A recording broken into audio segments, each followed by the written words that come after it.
தமிழன் தொலைக்காட்சி நேயர்களுக்கு வணக்கம். இன்றைய அரசியல் அரங்கம் நிகழ்விற்கு ஆதித்தமிழர் கட்சியின் நிறுவன தலைவர், ஆற்றல் மிகுந்த இளைய தலைமுறையின் ஒரு ஒப்பற்ற ஆற்றல் மிக்க தலைவர் திரு ஜக்கையன் அவர்கள் வருகை தந்திருக்கிறார். அவரோடு அரசியல் பற்றி பேசுவோம். வணக்கம். வணக்கம். ஆதித்தமிழர் கட்சி இது ஒரு சமூகம் சார்ந்த கட்சியாக இருக்கிறதா இல்லை எல்லா மக்களுக்குமான கட்சியா? இது ஆதித்தமிழர்கள் அத்தனை பேருக்குமான ஒரு கட்சி தான். அந்த நோக்கத்தில் தான் அது துவங்கப்பட்டது. ஆனால் இன்றைக்கு இருக்கக்கூடிய சமகால சூழ்நிலையில் வாய்ப்பு மறுக்கப்பட்ட மக்களுக்கு, குறிப்பாக அரசியல் அதிகாரம் முற்றிலுமாக மறுக்கப்பட்ட தலித் மக்களுடைய குறிப்பாக சாதி ஒழிப்பு என்கிற கருத்தை முன்வைத்து இந்த கட்சியை நாங்கள் தொடங்கினோம். அனைத்து சமூகத்தினரும் இதில் உறுப்பினர்களாக இருக்கலாம், யார் வேணாலும் நிர்வாகிகளாக இருக்கலாம். அப்படி இருக்கிறாங்களா? இருக்கிறாங்க. இப்போது உங்களது கட்சியில் அதாவது அரசியல் கட்சிகளை பொறுத்த வரைக்கும் கொஞ்சம் வயது அதிகமானவர்கள் அப்படி தான் நடத்திக்கிட்டு இருக்காங்க. ஆனால் ஒரு இளைய ஒரு தலைமுறை, ஒரு ஆற்றல் மிகுந்த ஒரு தலைவராக நீங்கள் செயல்படுறது மற்ற தலைவர்கள் எப்படி உங்களை பார்க்குறாங்க, உங்களை வரவேற்கிறாங்களா? இல்லை, தமிழக சூழ்நிலையை பொறுத்த மட்டும் வரவேற்க தான் செய்கிறாங்க. குறிப்பாக இப்போ நாங்கள் நான் மாணவர் பருவத்திலே அரசியலுக்கு வந்துட்டேன். அப்போ கிட்டத்தட்ட ஒரு 25 வருஷமாக நான் இந்த இயக்க ரீதியான இயக்கமாக இருந்து அதன் பிறகு தான் நாங்கள் கட்சியாக மாறணும். அந்த அடிப்படையில் ஓரளவுக்கு அரசியல் ரீதியான சிறிய வயதாக இருந்தால் கூட அனுபவம் எனக்கு இருக்குது. அந்த அடிப்படையில் தான் நாங்கள் இந்த கட்சியை வழி நடத்துகிறோம். அனைத்து முற்போக்கு இயக்கங்கள் அனைவருமே வரவேற்கிறாங்க. நம்ம என்ன கருத்தை முன்வைக்கிறோம் அதை பொறுத்தானே இருக்குது. நாம் எல்லா கட்சிகளும் ஒரு செயல்பாடு செய்கிறாங்க அப்படின்னு சொன்னால் அதில் நீங்களும் இருக்கிறீங்க. ஆமாம். அதுக்கு தகுந்த அளவிற்கு உங்களுக்கு அந்த தகுதியை அல்லது அங்கீகாரத்தை எல்லாரும் கொடுக்குறாங்கன்னு நினைக்கிறீங்களா?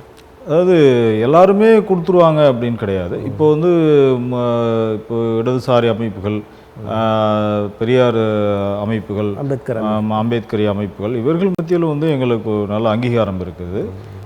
இன்றைக்கி திமுக போன்ற பெரிய கட்சிகள் கூட இன்றைக்கு எங்களுக்கு ஒரு அங்கீகாரத்தை கொடுக்குறாங்க. ஆனால் இன்னும் எதிர்பார்த்த அளவுக்கு இன்னும் வரல. இன்னும் அதிமுக, திமுக அது போன்ற கட்சிகள் கலைஞர் காலத்தில் உங்களுக்கு இடஒதுக்கீடு கொடுத்தாங்க. ஆமாம், கலைஞர் கொடுத்தாங்க. அப்படி இருந்தும் அதில் நீங்கள் ஒரு நிறைவு கொள்ளாமல் மறுபடியும் போராட்டம் ஆர்ப்பாட்டம்னு போகிறீங்களே, என்ன காரணம்? இல்லை, கலைஞருடைய காலத்தில் இடஒதுக்கீடு கொடுத்தாங்க. உண்மையாகவே அது ஒரு மிகப்பெரிய ஒரு சமூக நீதி. புரட்சியாளர் டாக்டர் அம்பேத்கர் அவர்கள் ஒடுக்கப்பட்ட மக்கள் அத்துணை பேருக்குமான சமூக நீதியை இந்த இடஒதுக்கீட்டின் மூலமாக உறுதிப்படுத்தினார். ஆனால் தமிழ்நாட்டை பொறுத்த மட்டும் அருந்ததியர் சமுதாய மக்கள் இந்த இடஒதுக்கீட்டை முழுமையாக அவர்கள் பெற முடியலை. இந்த இடஒதுக்கீட்டுக்காக அமைக்கப்பட்ட ஒரு நபர் ஆணையம், ஜனார்த்தனம் கமிஷன், நீதியரசர் ஜனார்த்தனம் கமிஷனுடைய அறிக்கையின்படியே அருந்ததியர் சமுதாய மக்கள் மருத்துவ இடங்களில் கல்வியை பொறுத்த மட்டும் 0.75% தான் பெற முடிஞ்சு. அதே மாதிரி பொறியியலில் என்ஜினியரிங்கில் 0.85 தான் அவங்களால பெற முடிஞ்சு.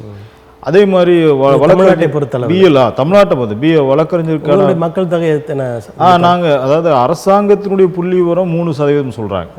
ஜனார்த்தனம் கமிஷனுடைய அறிக்கையை சொல்லுவாங்க. அதில் 0.7 தான் உங்களுக்கு கிடைக்கும். ஆமாம், எங்களுக்கு 0.7 தான் கிடைக்குது. இப்போ அரசியல் ரீதியான இது இந்த இடஒதுக்கீடு கல்வி வேலைவாய்ப்பு மட்டும்தான், அரசியலில் கிடையாது. இருந்தாலும் கூட இந்த கல்வி வேலை வாய்ப்பில் கூட இன்னைக்கு 3% கிடைக்க வேண்டிய, ஏன்னா நாங்கள் 6% இருக்கிறோம்.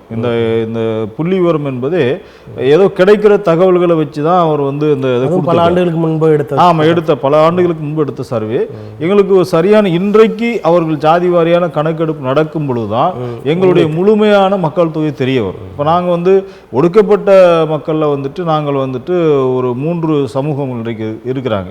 இந்த 3 சமூகங்கள் இன்னைக்கு நாங்கள் ஓரளவுக்கு இணையாக நாங்கள் இருக்கிறோம். அதாவது ஒவ்வொரு சமூகம் ஒவ்வொரு பெல்ட்ல எண்ணிக்கையில் இருக்கிறாங்க. நாங்கள் மேற்கு தளங்களில் அருந்ததியருடைய வாக்கு தான் தீர்மானிக்கிற அளவுக்கு இன்றைக்கு எல்லா இடங்களிலுமே இருக்கிறது. என்கிற பட்சத்தில் தமிழ்நாடு முழுவதும் பறந்தும் இருக்கிறாங்க. எந்த ஊருக்கு போனாலும் அங்கே மற்ற ஜாதி இருக்கிறாங்களோ இல்லையோ, ஆனால் இந்த சமுதாய மக்கள் ஏதாவது ஒரு வீடு 2 வீடாவது இருப்பாங்க. இல்லாத ஊரே சொல்ல முடியாது. அந்த அளவுக்கு இவங்க எண்ணிக்கையில் இருக்கிறாங்க. ஆனால் எங்களுக்கு ஏற்ற அந்த பிரதிநிதித்துவம் கிடைக்கல. இப்போ கலைஞர் இடஒதுக்கீடு கொடுத்தாரு, உண்மையாக நாங்கள் அவருக்கு நன்றி சொல்ல கடமைப்பட்டிருக்கிறோம். அதே நேரத்தில் அந்த இடஒதுக்கீட்டில் ஒரு சின்ன திருத்தம் கொண்டு வந்தாங்க. அந்த திருத்தம் என்ன அப்படின்னா, அருந்ததியர் மக்கள் இல்லாத பட்சத்தில் அதை மற்ற தாழ்த்தப்பட்ட மக்களுக்கு அதை வழங்கலாம். ஏன்னா வந்து அதை ஒரு பேக்லாக் வேகன்சியாக வச்சோம்னா அது வந்து ஒரு பொது ஒதுக்கீட்டுக்கு நாளைக்கு போயிடும் அப்படிங்கிற அடிப்படையில் அன்னைக்கு கொண்டு வந்தாங்க. அப்போ நாங்களும் வந்து அதை வந்து எதிர்க்கலை. சரி, நம்ம இல்லைன்னா நம்ம சகோதரர்களுக்கு தானே போகுது, அதனால் அது பிரச்சனை கிடையாதுன்னு சொல்லி நாங்களும் ஏற்றுக்கொண்டோம். ஆனால் பிற்காலத்தில் அது என்ன ஆயிடுச்சுன்னா, அருந்ததி சமூக மக்கள் போனாலும் கூட அவர்கள் வந்து வரலை, அவங்களுக்கு தகுதி இல்லை என்கிற சில காரணங்களை சொல்கிறாங்க. ஏன்னா வந்து எல்லாமே இப்போ நீங்கள் வந்து பணம் வாங்கிட்டு தான் எல்லாமே அப்பாயின்மெண்ட்டே போடுறாங்க. இப்போ எஜுகேஷனில் வந்து இப்போ உங்களுக்கு கட் ஆஃப் மார்க் படி போட முடியும், அதில் ஒன்றும் பண்ண முடியாது, போட்டித் தேர்வுகளையும் பண்ண முடியாது. ஆனால் நியமனங்களில் இப்போ பேராசிரியர் நியமங்களாக இருக்கட்டும், கல்லூரி ஆசிரியர்கள், பள்ளி ஆசிரியர்கள், ப்ரைவேட் இன்ஸ்டிடியூஷனில் இந்த மாதிரி ரோஸ்டர் படி போடும்போது, இடஒதுக்கீடு படி போடும்போது அங்கே வந்து நியமனங்கள் எல்லாமே அருந்ததியர் வந்தால் கூட தகுதியிலிருந்து மற்றவங்களுக்கு போடுறாங்க. அப்போ இதனால் வந்து என்ன, அந்த இடஒதுக்கீடு கொண்டு வந்த நோக்கமே நிறைவேறலை. அப்போ நாங்கள் என்ன சொல்கிறோம், நீண்ட காலமாக வந்து இதை வந்து அந்த ஜிஓ வந்து நீங்கள் வந்து ரத்து பண்ணுங்க, அருந்ததி இடஒதுக்கீடு அருந்ததியருக்கே அப்படிங்கிறத வந்து நீங்கள் உறுதிப்படுத்துங்க. அண்மையில் நீங்கள் போராட்டம் நடத்துறீங்களா? அது இது நேற்று நாங்கள் வந்து வள்ளுவர் கோட்டத்தில் 25ஆம் தேதி நடத்தினோம். அந்த போராட்டத்தில் நாங்கள் இந்த இடஒதுக்கீடு, எங்களுக்கு எதிரான இந்த இடஒதுக்கீடு அரசாணையை வந்து ரத்து பண்ணணுங்கிறது, அதுபோக அரசாங்கமே பார்த்தீங்கன்னா எஸ்சிஏ அப்படின்னு சொல்லி ஒரு வகைப்படுத்தியிருக்கிறாங்க. எஸ்சிஏன்னா எஸ்சி அருந்ததியர் அப்படின்னு, அதில் ஒரு 7 உட்பிரிவுகள் வராங்க. இந்த 7 உட்பிரிவுகளுக்கும் வந்து நாங்கள் என்ன சொல்லணும்னா, அருந்ததியர்னு நீங்கள் சான்றிதழ் கொடுங்க அப்படின்னு நாங்கள் கேட்குறோம். ஆனால் அவங்க என்ன சட்டத்திலே அருந்ததியர் தான், எஸ்சி அருந்ததியர் தான் இருக்கு. ஆனால் அவங்க வந்து இல்லை, நாங்கள் அப்படி கொடுக்க மாட்டோம் அப்படின்னு சொல்லி சில ஒரு ஜாதி ரீதியான ஒரு எண்ணம் உடையவங்க இப்போ வந்து இழிவான பெயர்களையும் பயன்படுத்துகிறாங்க. சில பேர் நான் அவங்க அப்பா அம்மா என்ன பேர் இருக்கோ அதைத்தான் நாங்கள் கொடுப்போம், நாங்கள் வந்து இது பண்ண மாட்டோம். உட்பிரிவுகள் 7லையும் இந்த மாதிரியான மாறுபாடுகள் இருக்கா? உட்பிரிவு எல்லாம் ஒரே சமூகம் தான், அவங்களே வேணான்றாங்களா? இல்லை, அது ஏன்னா அவங்க எல்லாருமே தான் சொல்கிறாங்க, எங்களுக்கு ஒரே இதில் கொடுத்தோம்னா தான். இப்போ ஜாதி வாரியான கணக்கெடுப்பு நடக்கும்போது எவ்வளவு பேர் இருக்கிறோம் அப்படிங்கிற உண்மை தரவுகள் வந்து கிடைக்கும். அந்த உண்மை தரவுகள் கிடைக்காத அளவுக்கு இப்போ உதாரணமாக வந்துட்டு மாதாரி அப்படின்னு மேற்கு மாவட்டங்களுக்கு கொடுக்குறாங்க. இப்போ மாதாரிங்கிற சொல்லக்கூடிய அந்த உட்பிரிவு வந்துட்டு அது அருந்ததியர் சமூகம் தான், வேறு பெயர்களை கொடுக்குறாங்க. இப்போ சக்கிலியர் அப்படின்னு கொடுக்குறாங்க. அப்போ அது சக்கிலியர் அப்படிங்கிறது வந்து அருந்ததியர் சமூகம் தான். அப்படி இப்படி வெவ்வேறு பகடைன்னு சொல்லி தென்மாவட்டம் கொடுக்குறாங்க. இப்படி வெவ்வேறு பேர்கள் ஏன் கொடுக்குறீங்க? எங்களுக்கு வந்து ஒரே பேரில் நீங்கள் கொடுங்க, அருந்ததியர்னே கொடுங்க, அதை நாங்கள் வந்து அதைத்தான் நாங்கள் விரும்புகிறோம் அப்படின்னு சொல்கிறோம். அது அரசாணை இதுக்காக போடணுங்கிறத நாங்கள் வலியுறுத்துகிறோம். இப்போ இந்த கோரிக்கையும் நேற்று நாங்கள் முன் வச்சிருக்கிறோம். அது மட்டும் இல்லை, பட்டியலின மக்களுடைய ஒட்டுமொத்த இடஒதுக்கீடு. இப்போ நாங்கள் வந்து இந்த கோரிக்கை வைக்கும்போது பட்டியலின மக்களுக்கு எதிரான ஒரு கோரிக்கையாக நினைச்சிடக்கூடாது. பட்டியலின சமூகம் எங்களுடைய சகோதரர்கள் தான், அவங்க வேற யாரும் இல்லை. அவள் பட்டியலின மக்கள் இடஒதுக்கீடு 18லிருந்து 20ஆக கொண்டு வரும். ஏன்னா அன்னைக்கு வந்து 18ங்கிறது வந்து மக்கள் தொகை அடிப்படையில் கொடுத்தாங்க. இன்னைக்கு மக்கள் தொகை தலித் மக்களுடைய எண்ணிக்கை அதிகமாக இருக்கு. அப்போ அதுக்கேற்ற மாதிரி 20% கொடுக்கணும் என்கிற கோரிக்கையும், பதவி உயர்விலே இடஒதுக்கீடு கொடுக்கணும். ஏன்னா வந்து உங்களுக்கு தெரியும், எஸ்சி மக்கள்னாலே வந்து எப்படியாவது தட்டி கழிக்கணும்னு தான் நினைக்கிறேன்.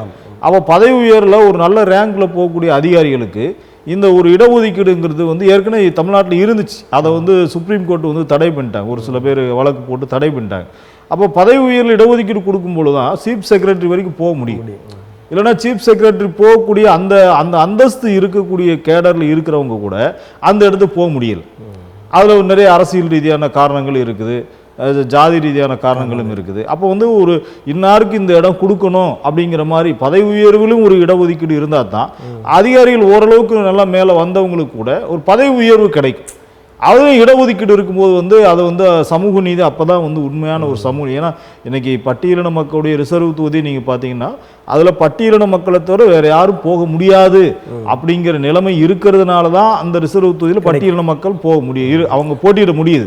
பொது தொகுதியில் நம்ம போகவே முடியாது. அது மாதிரி பதவி உயர்வுல இந்த போஸ்டிங் வந்து எஸ்சி இது மட்டும்தான், பட்டியலின மக்களுக்கு தான், இது எஸ்சிஏ அருந்ததியருக்கு தான் அப்படின்னு இருக்கும் பொழுது தான் அவங்க அந்த இடத்துக்கு போக முடியுது. இல்லைன்னா பதவி உயர்வு கடைசி கட்டத்தில் கூட சில பேரை சஸ்பெண்ட் பண்ணிடுறாங்க, டிஸ்மிஸ் பண்ணிடுறாங்க. அந்த பதவி உயர்வு கொடுக்காமையே வந்து என்ன காரணம் சொல்ல முடியுமோ ஏதாவது ஒன்று சொல்லி தட்டி கழிக்கிறாங்க. இது வந்து பட்டியலின மக்கள் அனைத்து பேருக்குமே இந்த நிலைமை இருக்குது. அப்போ பதவி உயர்வில் இடஒதுக்கீடு கொடுங்க என்கிற கோரிக்கையுமே நாங்கள் வந்து வலியுறுத்துறோம். அதனால் ஒட்டுமொத்த இப்போ நாங்கள் இந்த அருந்ததியர் மக்களுடைய கோரிக்கையில் வைக்கும்போது கூட சில தலித் அமைப்புகள் கூட வந்து அதை வந்து ஒரு உற்சாதி உணர்வோடு பார்க்கல, ஆதரிக்கக்கூடிய இயக்கங்களும் இருக்கிறாங்க, எதிரானவங்களும் இருக்கிறாங்க. அப்போ ஆதரிக்கிற முற்போக்காக இருக்கிறவங்க, இடதுசாரி அம்பேத்கர் இயக்கங்கள், பெரியார் இயக்கங்கள், அந்த ஒரு கருத்தியலாக இருக்கிறவங்க எல்லாருமே இதை ஆதரிக்கிறாங்க. ஏன்னா சமூக நீதிங்கிறது இந்த மக்களுக்கு கடைக்கோடி வரைக்கும் போகலை. அப்போ இந்த மக்களுக்கு வந்து போகிறது நியாயமானது, அதை வந்து ஏற்றுக்கொள்ளப்பட வேண்டியது என்கிற அந்த ஒரு கருத்தியலான ஒரு இருக்கக்கூடியவங்க ஏற்றுக்கிறாங்க. ஆனால் மற்றவங்க ஒரு சில பேர் வந்து அதை எதிர்க்கிறாங்க. அதை வந்து நம்ம வந்து கண்டுகொள்ள வேண்டிய அவசியம் இல்லை. இன்றைக்கு அவர்கள் அரசியலிருந்தும் அந்நியப்படுத்த நிற்கிறாங்க. அதனால் இந்த மக்களுடைய ஒரு நியாயமான கோரிக்கைக்காக தான் நாங்கள் போராடுறோம். இந்த கோரிக்கைக்காக போராடுறதுனால திமுகவுக்கு எதிரான கோரிக்கை அல்ல. இது திமுக கொண்டு வந்த இடஒதுக்கீடு சட்டத்தை மேலும் அந்த மக்களுக்கு உறுதிப்படுத்துகின்ற ஒரு சமூக நீதியினுடைய நோக்கம்தான். அதனால் வந்து நாங்கள் தமிழக முதல்வரையும் நாங்கள் தேர்தல் நேரங்களில் அங்கே சந்தித்தோம். தேர்தல் முடிஞ்ச பிறகு நாங்கள் அதை சந்தித்து இந்த கோரிக்கை நாங்கள் முன் வச்சிருக்கிறோம். பல காலகட்டங்களில் நாங்கள் மனுவாகவும் கொடுத்துருக்குறோம். அப்போ இந்த கோரிக்கைக்கு இன்றைக்கி வந்து ஒரு கவன ஈர்ப்பு ஆர்ப்பாட்டம் தான் நாங்கள் நேரடியாக நீங்கள் முதல்வரை சந்திக்கும் போது அவர் என்ன சொன்னார்? இல்லை, பரிசீலிப்பும் தான் சொன்னாங்க. முடியாதுன்னு எல்லாம் ஒன்றும் சொல்லலை, பரிசீலிப்போம் அப்படின்னு. இது தவிர அருந்ததியர் மக்கள் சமயம் மாறும்போது அவர்களுக்கு இருக்கிற சலுகைகள் நீக்கப்படுகிறது அப்படின்ற ஒரு இருக்கு. இல்லை, இது அருந்ததியர் மக்களுக்கு மட்டும் இல்லை, பட்டியலின மக்கள் எல்லாத்துக்குமே இந்த ஒரு நிலைமை இருக்குது. அப்போ நாங்கள் என்ன சொல்லுவோம்னா, தலித் கிறிஸ்தவர்கள் அவர்களை கூட பட்டியலின மக்களாக தான் நீங்கள் கன்சிடர் பண்ணணும். ஏன்னா வந்து இந்த கோரிக்கையை நாங்கள் வந்து ஆதரித்து நிறைய இடங்களில் நாங்களே போராட்டங்கள் நடத்தியிருக்கோம். ஏன்னா கிறிஸ்தவம் எல்லா மதங்கள்லையும் வந்து ஜாதிங்கிற வந்து இருக்க தான் செய்யுது, இல்லைன்னு மறுக்க முடியாது. இன்றைக்கும் சர்ச்சில் பார்த்தீங்கன்னா வந்து தனித்தனியாக இருக்கக்கூடிய ஒரு நிலைமை தான் வந்து இருக்குது. இப்போ இங்கே வந்து கன்னியாகுமரி மாவட்டத்தில் ஒரு சர்ச் இருக்குது, அதுக்கு பேரே வந்துட்டு இது சாதி சார்ந்த ஒரு டவுசர் சர்ச் சொல்லி கிராமத்தில் சொல்லுவாங்க. டவுசர்னா அதாவது நம்ம கால் சட்டை போடுகிற மாதிரியான ஒரு சர்ச்சு. அதில் வந்து தலித்துகள் ஒரு பக்கம் இருந்து வரணும், நான் தலித்துகள் ஒரு பக்கம் இருந்து வருவாங்க. இங்கே வந்து சென்ட்ரலில் வந்து ஃபாதர் வந்து இருப்பார். அதில் கூட பிரச்சனை வந்துச்சு, ஃபாதர் எப்படி வருவார், இந்த வழியாக வருவாரா இந்த வழியாக வருவாரா அப்படின்ட்டு. அப்புறம் வந்து அவர் வந்து நடுவில் ஒரு வழியை ஏற்படுத்தி அது மூலமாக அவர் வரட்டும். 3 வழிகள் இல்லை, ஒரு 3 வழிகளில் ஃபாதர் நடுவில் போனோம். இந்த பக்கம் வந்து தலித் மக்கள், இந்த பக்கம் நான் தலித் மக்கள். அப்போ வந்து இது அதுதான் ட்ரௌசர் சர்ச்னு சொல்கிறாங்க. அப்போ வந்து என்னென்னா, இந்த மாதிரி வந்து கிறிஸ்தவத்திலே வந்து அப்போவே வந்து இந்த ஜாதி உணர்வு என்னென்னா வந்து இஸ்லாமை போல ஜாதியை வந்து மறுத்தாதான் நீ இஸ்லாத்துக்கு வர முடியும், அல்லது இஸ்லாத்துக்கு வந்துட்டா நீ உனக்கு ஜாதியே கிடையாது என்று கட் அண்ட் ரைட்டாக சொல்லக்கூடிய ஒரு கோட்பாடு கிறிஸ்தவத்தில் இல்லை. அதனால என்னன்னா, நிறைய இடங்கள்ல இப்போ இறையூர் மாதிரியான இடங்கள்ல நிறைய பிரச்சனைகள் ஏற்பட்டது. உங்களுக்கு வந்து தலித் கிறிஸ்தவர்களுக்குள்ளேயே எப்படியெல்லாம் இருக்கு, கிறிஸ்தவர்களுக்கும் மற்றவங்களுக்கும் எப்படி இருந்தப்போ பாமா அவர்களுடைய நாவல்கள்லாம், நிறைய எழுத்தாளர் பாமாவுடைய நாவல்கள்லாம் நீங்கள் படிச்சிருக்கலாம். இப்படி நிறைய பிரச்சனைகள் இருக்க தான் செய்யுது. ஃபாதர் மார்க் எழுத கிறிஸ்தவத்தில் தீண்டாமை அப்படிங்கிற ஒரு புத்தகம் ரொம்ப ரொம்ப முக்கியமான ஒரு புத்தகம். இந்த மாதிரி பல விஷயங்களாக நம்ம பார்க்கும் பொழுது கிறிஸ்தவத்தில் தீண்டாமை இருக்குங்கிறத இன்றைக்கி ஏற்றுக்கிட்டாங்க, கவர்மெண்ட்டே ஏற்றுக்கிட்டு அவங்களுக்கு இடஒதுக்கீடு கொடுப்பதற்கான சில முயற்சிகள் கடந்த காங்கிரஸ் ஆட்சியில் கொண்டு வந்தாங்க. பிஜேபி ஆட்சியெல்லாம் ஏற்கனவே அவங்களுக்கு தான் கிறிஸ்தவர்களாலும் பிடிக்காது, இஸ்லாமியர்களாலும் பிடிக்காது இல்லையா, அதனால் வந்து அந்த இடஒதுக்கீடு சட்டத்தை வந்து நிறுத்தி வச்சிருக்கிறாங்க. உங்களுக்கு தெரியும், சமீபத்தில் பிரதமர் வந்து தேர்தல் பிரச்சாரத்தில் முஸ்லீம்களுக்கு நாங்கள் கொடுக்கவே மாட்டோம் இடஒதுக்கீடு என்கிற அந்தளவுக்கு ஒரு வெறுப்புணர்வு, ஒரு காழ்ப்புணர்வு வந்து இஸ்லாமியர்கள் மேலே இருக்குது. கிறிஸ்தவர்கள் மேலே அந்தளவுக்கு இல்லைன்னா கூட அதை கொஞ்சம் கம்மியாக இருக்குது, அவ்வளோதான். மற்றபடி வந்து ஏன்னா இன்றைக்கி வந்து முஸ்லீம்களை டார்கெட் பண்ணி அடிச்சுட்டு அதுக்கப்புறம் கிறிஸ்தவர்கள் மேலே தான் கை வைப்பாங்க. ஸோ இந்த மாதிரி பிஜேபியினுடைய ஆட்சி இருக்கக்கூடிய சமயத்தில் அதுக்கான வாய்ப்புகள், ஏன்னா இது வந்து ஒரு நாடு முழுவதும் கொண்டு வர வேண்டிய ஒரு சட்டமாக இருக்குது. ஆனால் ஒன்றும் செய்யலாம், என்னென்னா தமிழக அரசு தலித் கிறிஸ்தவர்களுக்கும் இடஒதுக்கீடுங்கிறத வந்து ஒரு சட்டமாக, ஒரு சிறப்பு சட்டமாக இப்போ அருந்ததியர் மக்களுக்கு கொடுத்த மாதிரி அவர்களுக்கும் ஒரு சிறப்பு சட்டத்தை கொண்டு வரல. கிறிஸ்தவர்களுக்கு நம்ம ஒட்டுமொத்தமாக கொண்டு வந்தாங்க, கிறிஸ்தவர்கள் வேண்டாம்னு சொல்லிட்டாங்க. அது தலித் கிறிஸ்தவர்களுக்கு என்று மாற்றி அந்த இடஒதுக்கீடு சட்டத்தை கொடுக்கும்போது அந்த 3 விழுக்காடு கிறிஸ்தவர்களுக்கும் கொடுத்தாங்க.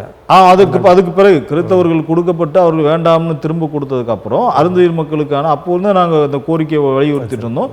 அதன் பிறகு தான் அருந்ததியர் மக்களுக்கு வந்து நாங்கள் கலைஞரை சந்திக்கும் பொழுது, அப்போ கலைஞர்கிட்ட நாங்கள் வந்து இந்த 3% இடஒதுக்கீடு கொடுக்கும் பொழுதே நான் நேரடியாக வந்து நான் மரியாதைக்குரிய ஐயா அதிகமானவர்கள் அப்புறம் வலசை ரவிச்சந்திரன் ஒரு தலைவர், நாங்கள் 3 பேருமே போய் நேரடியாக போய் பார்த்து இந்த 3% இடஒதுக்கீடுங்கிறது எங்களுக்கு ஏற்புடையதே அல்ல. ஏன்னா இதில் வந்து உண்மையான கணக்கெடுப்பே கிடையாது, இதை நாங்கள் வந்து திரும்ப கொடுக்குறோம் என்று நாங்கள் சொன்னோம்.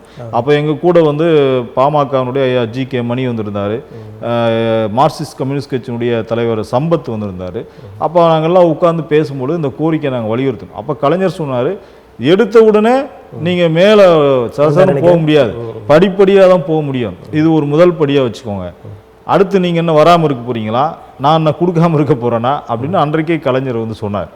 இப்போ என்னன்னா ஜாதி வாரியான ஒரு மக்கள் தொகை கணக்கெடுப்பு இருந்துச்சுன்னா நம்ம வந்து கட் அண்ட் ரைட்டாக கேட்கலாம், எவ்வளவுன்னு கேட்கலாம். ஆனால் இப்போதைக்கு வந்து என்னென்னா நம்ம வந்து ஒரு தோராயமான ஒரு இதில் தான் நம்ம வந்து சொல்ல முடியுது. அதனால் வந்து அதே மாதிரி வந்து பார்த்திங்கன்னா இந்த இடஒதுக்கீடு அருந்ததி மக்களுக்கு இடஒதுக்கீடு கொடுத்த உடனே நிறைய தலித் தலைவர்கள் வந்துட்டு பார்த்திங்கன்னா குறிப்பாக டாக்டர் கிருஷ்ணசாமி, சேக்கு தமிழரசன் அவர்கள் இவங்கெல்லாம் வந்து அதை கடுமையாக எதிர்த்தாங்க.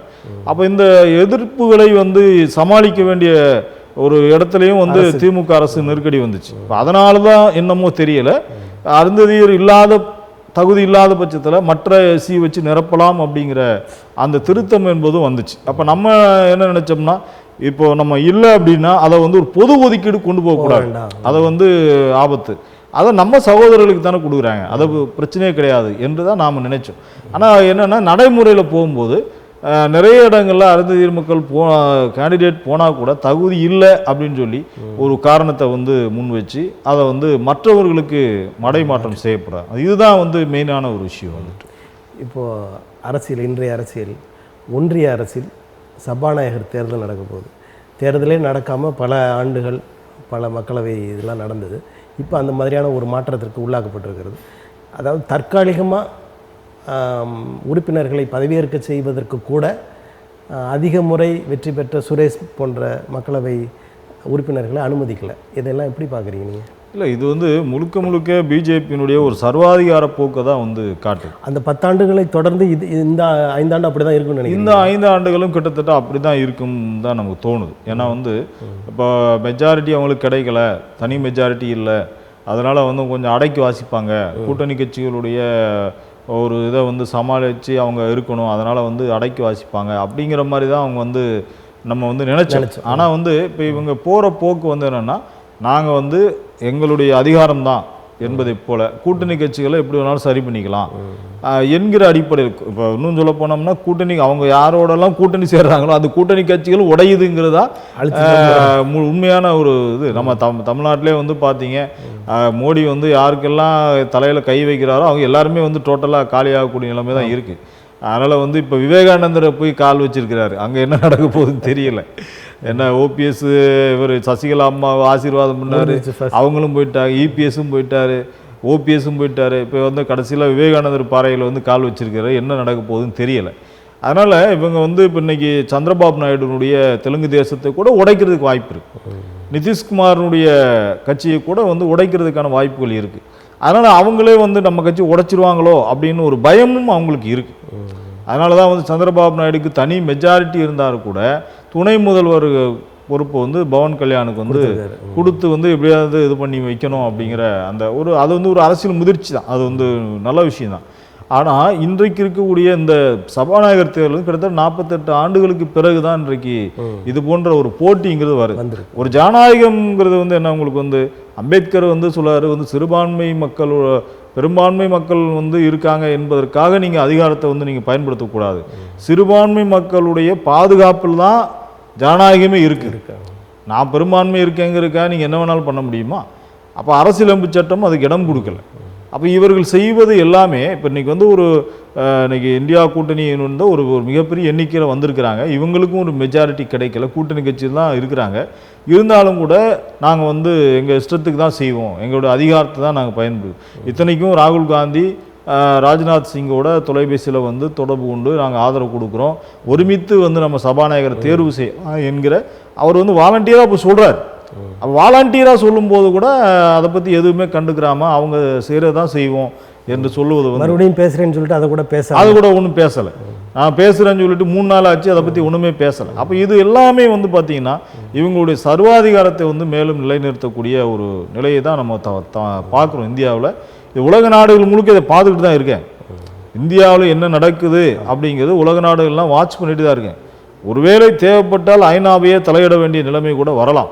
ஏன்னா இவங்களுடைய இந்த போக்கு என்பது இதே நிலைமையில் போகக்கூடிய பட்சத்தில் எதிர்க்கட்சிகள் வந்து தொடர்ந்து அவங்களுடைய கடமையை அவங்க செய்கிறாங்க. இன்றைக்கு எல்லாருமே நம்ம தமிழ்நாட்டை சேர்ந்த எம்பிக்கள் எல்லாருமே ராகுல் காந்தி இந்தியா கூட்டணியுடைய எல்லாருமே வந்து அரசியலமைப்பு சட்டத்தை தான் வந்து ஆயுதமாக கருவியாக பயன்படுத்துகிறாங்க. அப்போ அரசியலமைப்பு சட்டத்தை பேசினா இவங்களுக்கு வந்து கோவம் வருது. இப்போ வந்து நாங்கள் அரசியலமைப்பு சட்டத்தை மாற்றிடுவோம்னுலாம் பேசுகிறாங்க. நரேந்திர மோடி பேசிட்டு கடைசியில் அரசியலமைப்பு சட்டத்தை தொட்டு கும்பிட்டு தான் அவர் போக வேண்டிய நிலைமை. தற்காலிகமாக அந்த நிலை வராது இல்லை, தற்காலிகமாக வராது. அதனால வந்து இவங்களுக்கு வந்து ஒருவேளை வந்து இவங்க வந்து ஒரு ஆட்சி கவலம் எப்போதுன்னா அவங்களுக்குள்ளேயே பிரச்சனை வந்து உடைஞ்சா மட்டும்தான். அது கண்டிப்பாக கிட்டத்தட்ட ஒரு 3 வருடங்களில் கண்டிப்பாக 2-3 வருடங்களில் கண்டிப்பாக அது நடக்கும். ஏன்னா பவர் பாலிடிக்ஸ் வந்து எல்லாத்தையும் ஆட்டி படைக்கிற மாதிரி அவங்களுக்குள்ளேயும் அந்த பாலிடிக்ஸ் இருக்குல்ல. அப்போ எந்த அளவுக்கு அமித்ஷா வந்து தமிழிசை சவுந்தரராஜன் எப்படி வந்து மிரட்டினாரு அப்படிங்கிறது ஊரறிஞ்ச விஷயம். இதை வந்து எல்லாருமே பார்த்துட்டு இருக்கிறாங்க. ஆனால் வந்து இன்னும் வந்து அவங்க வந்து அதை பற்றி எதுவுமே பேசாமல் அவங்க பொறுப்பை தக்க வச்சுக்கிறதுக்கா அப்படி இருந்தாலும் அவங்க பின்தொடர்கிறவங்களுக்குலாம் ஒரு எரிச்சல் இருந்தது. உண்மைதான். இப்போ என்ன பார்த்தீங்கன்னா இந்த சம்பவம் நடந்ததுக்கப்புறம் பார்த்தீங்கன்னா அப்போ வந்து இந்த அம்மா வந்து நிறைய ஊழல் பண்ணிக்கிறாங்க, அதை பற்றி விசாரணை பண்ணணும்னு சொல்லி பிஜேபிக்காரங்களே அந்த கோரிக்கையை முன்வைக்கிறேன். அவங்க வந்து ஆளுநராக இருக்கும்போது ஊழல் பண்ணிட்டாங்க அப்படி.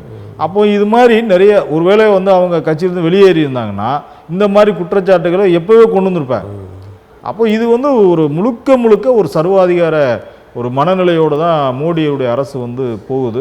கண்டிப்பாக அதுக்கான ஒரு முற்றுப்புள்ளிங்கிறது வந்து நம்ம சொல்லவே முடியாது, உத்தரவாதமாக சொல்ல முடியல. அதனால் மக்களுடைய அந்த தீர்ப்புங்கிறது வந்து இன்னும் வந்து வட மாநிலங்களில் மக்கள் வந்து இன்னும் புரிதல் தன்மை இல்லாமல் தான் இருக்கிறாங்க. அதில் குஜராத்லேயும் மத்திய பிரதேசத்திலும் பார்த்திங்கன்னா அவங்க பிஜேபி ஆளக்கூடிய மாநிலங்களில் அவங்க தான் பெரும்பான்மை வந்திருக்கிறாங்க. அப்போ வந்து குஜராத்தில் டோட்டலாக அவங்களே தான் வர்றாங்க. அப்படின்னா ஏன் வந்து இப்போ நம்ம ஓட்டிங் மிஷின்லேயே நிறைய பிரச்சனைகள் இருக்குது, நம்ம வந்து நீண்ட காலமாக அந்த குற்றச்சாட்டு இருக்குது. அப்போ இந்த ஓட்டிங் மிஷினு கூட அவங்க வந்து எல்லா இடங்களிலும் பயன்படுத்த முடியாது. ஏன்னா அவங்களுக்கு தெரியும் இப்போ தமிழ்நாடு மாதிரியான மாநிலங்களில் பயன்படுத்தினா அந்த ஓட்டிங் மிஷின் மேலே கேள்வி வரும், அது எல்லாத்துக்கும் தெரியும். அப்போ அதையும் நம்ம வந்து பேலன்ஸ் பண்ணணும், அதே நேரத்தில் நம்ம ஜெயிக்கவும் செய்யணும். அப்போ எங்கே வாய்ப்பு இருக்குதோ அந்த இடங்களில் அவங்க வந்து இந்த மெஷினை ஓட்டிங் மெஷினை வந்து பயன்படுத்தி இருக்கலாம். அந்த அடிப்படையில் தான் அவங்களுடைய வெற்றி. இந்த வெற்றி என்பதே வந்து போலியான வெற்றி தான். பிஜேபியுடைய இந்த வெற்றி என்பது உண்மையான வெற்றியே கிடையாது.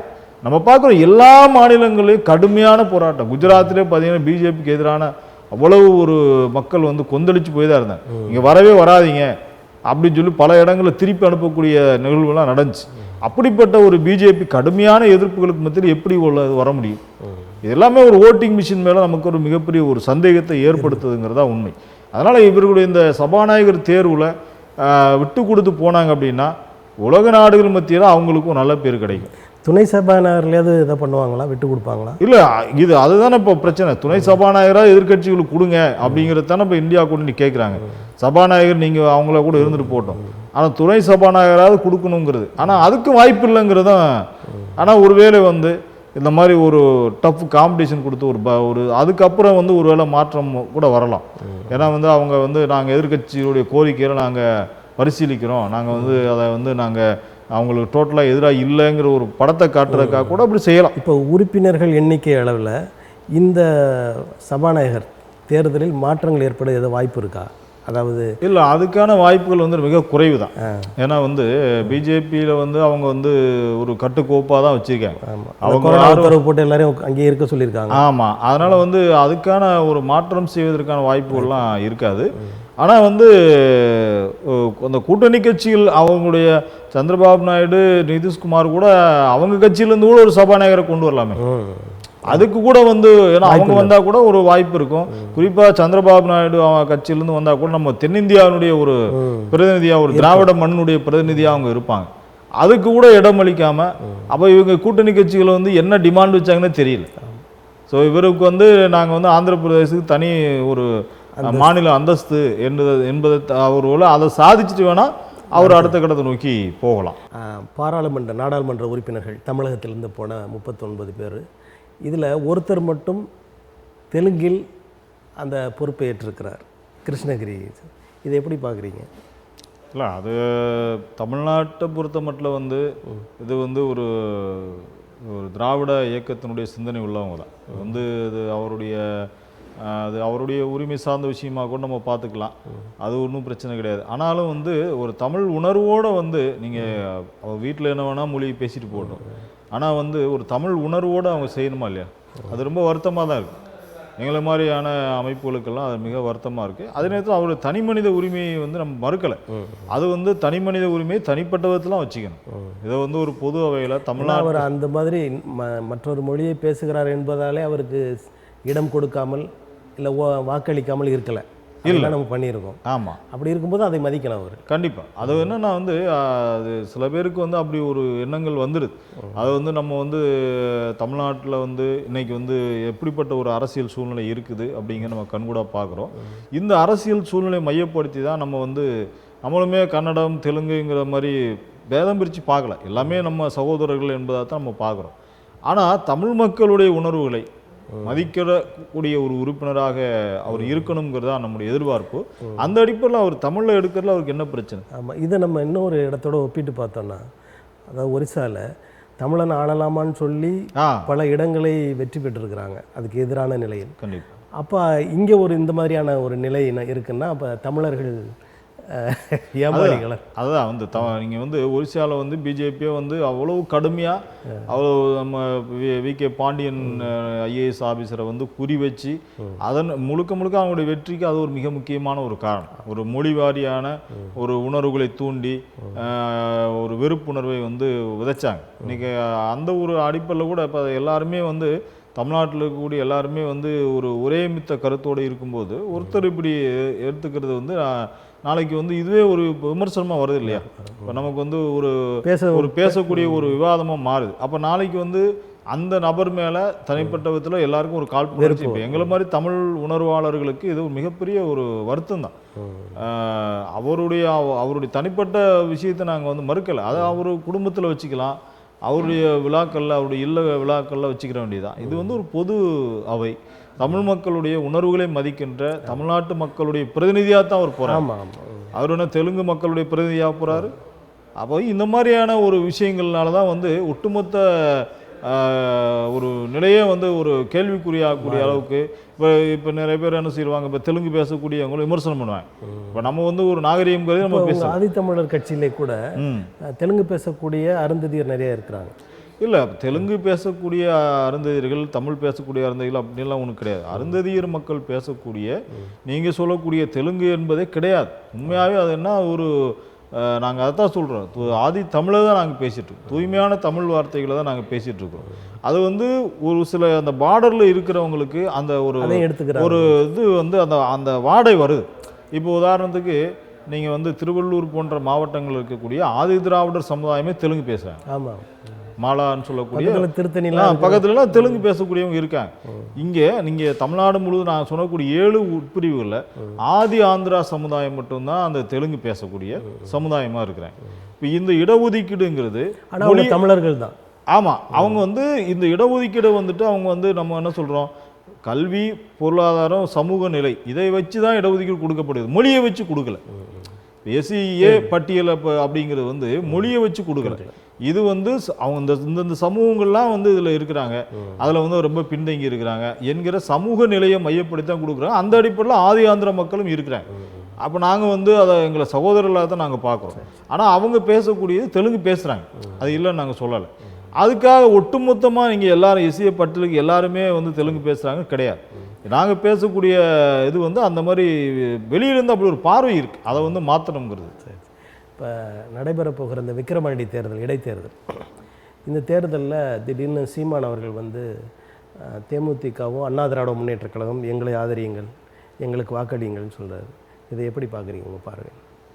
இல்லை, இந்த பார்வை வந்து ஒரு உண்மையாகவே வந்துட்டு அது ஒரு நியாயமான ஒரு விஷயமா இருக்காது. எந்த ஒரு சூழ்நிலையிலும் வந்துட்டு அரசியல் ரீதியாக வந்து இன்றைக்கு திராவிட முன்னேற்ற கழகம் நான் தனித்து நிற்பேன் தனித்து ஆள்வேன்னு சொல்லிட்டு இப்படி ஒரு இதை கேட்குறாரு, அது எப்படி? இல்லை அதுதான், அது எல்லாமே சந்தர்ப்பவாதங்கள் தான்.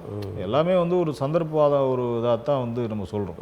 அவர் வந்து எல்லா இடங்கள்லையும் வந்து நாங்கள் தனிச்சு போய் எவ்வளோ தூரம் அவர் நேர்மையாளர் இருந்தால் அவங்க மக்களை கேட்கலாம், பொதுமக்களை கேட்குறது தவறு இல்லை. ஆனால் மற்றொரு கட்சியை கேட்குறது வந்து அப்போ எந்த அளவுக்கு வந்து அவங்க என்னென்னா வந்து ஒரு ஆல்டர்னேட்டிவ் ஃபோர்ஸாக வரணும் அப்படிங்கிறத நினைக்கிறாங்க. ஆல்டர்னேட்டிவ் ஃபோர்ஸாக வரணும்னு நினைக்கும் போது வந்து இவங்க வந்து மக்களை சந்திக்கிறது தான் சரியான தீர்வாக இருக்குமே தவிர அவங்களே நம்பிக்கை இல்லைன்னு சொல்லி நாங்கள் விலகி போகிறோம், இந்த இடைத்தேர்தலில் எங்களுக்கு நம்பிக்கை இல்லை அப்படின்னு சொல்லி விலகி போகிறோம் அப்படிங்கிறது வந்து அவங்க சொல்கிறாங்க. ஆனால் இன்றைக்கி வந்து அவங்கள நீங்கள் வந்து எங்களுக்கு ஆதரவு கொடுங்க அப்படின்னு கேட்குறது வந்து அவருடைய உரிமை. ஆனால் அந்த ஒரு கட்ஸு வந்து போயிடுது.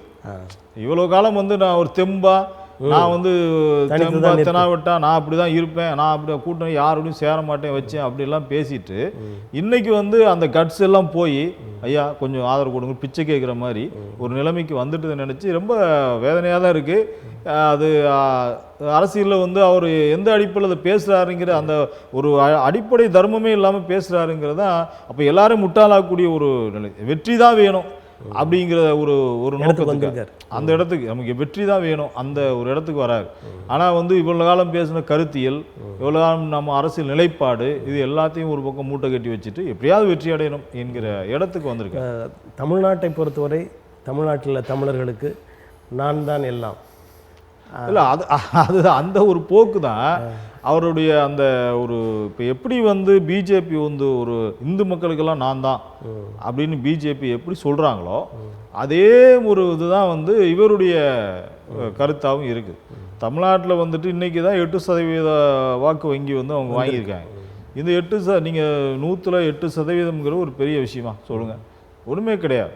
அது என்னன்னா வந்து சில இடங்களில் வந்து வேட்பாளர்களை பொறுத்து ஓட்டு போடுறேன். வேட்பாளருடைய ஒரு சாதி சார்ந்தோ வேட்பாளருடைய கேரக்டர் சார்ந்தோ அவங்களுடைய தனிப்பட்ட சார்ந்து தான் அந்த ஓட்டுகள் கூட வந்து விழுந்திருக்கு. ஏன்னா வந்து உங்களுக்கு 2 4ன்னு இப்படி உயரும் போது அது ஒரு வளர்ச்சி தானே. கண்டிப்பாக நம்ம வளர்ச்சி வந்து இல்லைன்னு சொல்ல வரல. ஆனால் இந்த வளர்ச்சி வந்துட்டு எதை நோக்கி போகுது உங்களுக்கு சொல்லுங்கள்? இவருடைய வந்து இந்த மாதிரி அதாவது அரசியலில் தமிழ்நாட்டு அரசியலில் இவரை மாதிரி கேவலமாக யாரும் பேசுனதே கிடையாது. யாராக இருந்தாலும் அவன் இவன் ஒரு மரியாதை இல்லாமல் திடீர்னு பார்த்தா அவர் எடப்பாடி சித்தப்பாங்கிறாரு, அப்புறம் இன்னொருத்தர் மாமாங்கிறாரு, இப்போது தம்பி விஜய்ங்கிறாரு. இப்போ விஜய் வந்து அப்புறம் அவருடைய நிலைப்பாடு எல்லாமே என்ன அப்படியே குழப்புறது. அதுதான் அவருடைய ஸ்ட்ரென்த்தாகவும் இருக்குது. நான் வந்து இப்படிலாம் கிடையாது, இங்கே பாருங்கள் ஒரு இடத்துல போயிட்டு வந்துட்டு அவருக்கு ஓட்டு ஜெயிக்க முடியாதுன்னு தெரியுது. அப்போ என்ன சொல்லுவார், நீங்கள் வந்து எங்களுக்கு போடலான்னு பரவாயில்ல பிஜேபிக்கு போடாதீங்க அப்படின்னு சொல்கிறார். ஆனால் முழுக்க பிஜேபியினுடைய ஒரு பி டீமா சி டீமாக தான் அவர் இருக்கார். அது எல்லாருக்குமே தெரிஞ்ச விஷயம் தான். ஏன் இவ்வளோ வழக்குகள்லாம் வந்து பல தலைவர்கள் மேலே பாயும்போது அவர் மேலே யாருமே கை வைக்க மாட்டேங்கிறாங்களே. ஒரு ஓப்பனாக வந்து எவ்வளோ பெரிய விஷயங்கள்லாம் வந்துச்சு. அப்போ அதெல்லாம் வந்து அவங்க வந்து கை வைக்கல அப்படின்னா அது பிஜேபியினுடைய முழுக்க அவருடைய ஆதரவோடு தான் இருக்கிறாங்க. இந்த இனவாதம், மதவாதம், மொழிவாதம் இந்த மூணுமே வந்து சர்வாதிகாரத்தினுடைய ஒரு அடிப்படையான விஷயங்கள். அப்போ பிஜேபி வந்து என்ன சொல்லுது, இந்து மக்கள் அப்படின்னு சொல்கிறாங்க. அப்போ இந்து அப்படின்னு சொல்லி அவங்க மதத்தை வைக்கும் பொழுது இப்போ இவங்களே பார்த்தீங்கன்னா தமிழன் அப்படின்னு வைக்கும் பொழுது அந்த தமிழர்கள் யார் அப்படின்னா அப்போ கிறிஸ்தவர்களையோ இஸ்லாமியர்களையோ அவர் சொல்கிறது இல்லை. அவர் மறைமுகமாக என்ன சொல்லணும், இந்துக்கள் தான் தமிழர்கள். அப்போ இங்கே பார்த்தீங்கன்னா இந்துக்கள் என்பவர்களே கிடையாது. சைவர்களாக, வைணவர்களாக, பௌத்தர்களாக இப்படி தான் வந்து பிரிஞ்சு. கொஞ்ச காலத்துக்கு முன்னாடி ஒரு முருகனை தலைமையாக கொண்டு ஒரு அமைப்பை துணை அமைப்புலாம் அதெல்லாம் இப்போ காணாமல் போயிடுச்சு. இல்லை அதுதான் அது எவ்வளோ நாள் எடுபடுங்கிறேன். நீங்கள் வந்து அவர் வந்து உண்மையான ஒரு இதோட வந்து பண்ணால் வந்து அது வந்து எடுபடும். அவர் வந்து ஒரு அரசியலுக்காக ஒரு தேவைக்காக ஏன்னா அவரை வந்து எல்லாருமே வந்து சைமன் சொல்கிறாங்க என்பதற்காக அவர் என்ன செய்கிறாரு, நான் வந்து முருகனை தூக்கி பிடிக்கிறேன் அப்படின்ட்டு இப்போ திருநூறு பூசிக்கிறாரு, வேலை கையில் வச்சுக்கிறாரு. அப்போ தன்னுடைய அடையாளத்தை மாற்றுக்கிறதுக்கா நான் வந்து ஒரு கிறிஸ்தவனா இல்லை. அப்போ இதை யாரை திருப்திப்படுத்துறதுக்கு? பிஜேபி திருப்திப்படுது. பிஜேபியினுடைய தலைவர்களை திருப்திப்படுத்த முருகனை கையில் எடுப்பது என்பது அவருடைய மேட்டர் கிடையாது. அவர் என்ன விஷயம்னா பிஜேபியை நான் திருப்திப்படுத்துகிறேன், நான் இந்துவாக தான் இருக்கிறேன், நான் இந்துவா இருக்கிறேன் நீங்க பாத்துக்கோங்க என்று பிஜேபிக்கு தகவல் வைக்காதீங்க. அப்படிதான் அந்த அடிப்படையில் தான் வந்து அவர் தமிழன் பேசக்கூடிய அந்த ஒரு இதுக்கும் இந்து என்று பேசக்கூடிய அதுக்கும் வந்து தொடர்புகள் நிறைய இருக்கு. அப்போ வந்து இவங்களை வந்து நிச்சயமா வந்து சீமான் போன்றவர்களுடைய இந்த ஒரு ஒரு கோரிக்கை என்பது அதிமுக திமுகவுக்கு ஆதரவு கொடுங்க என்பது இப்போ இவ்வளோ நாள் பேசக்கூடிய எல்லாமே வந்து அவங்க தொண்டர்களே ஒரு முட்டாளாக்குறாரு. அவங்க தொண்டர்களை வந்து சிந்திக்கிற ஆளுங்களா இருந்தால் என்ன இப்படி பேசுகிறாருன்னு யோசிப்பாங்க. ஆனால் வந்து இப்போ தொண்டர்கள் வந்து அதை பற்றி கேள்வி கேட்க பேசுகிறவங்க எல்லாத்தையும் வெளியேற்றுறாரு. மதுரையிலலாம் பார்த்தீங்கன்னா ஒரு முக்கியமான ஒரு பொறுப்பாளர் இருந்தார்.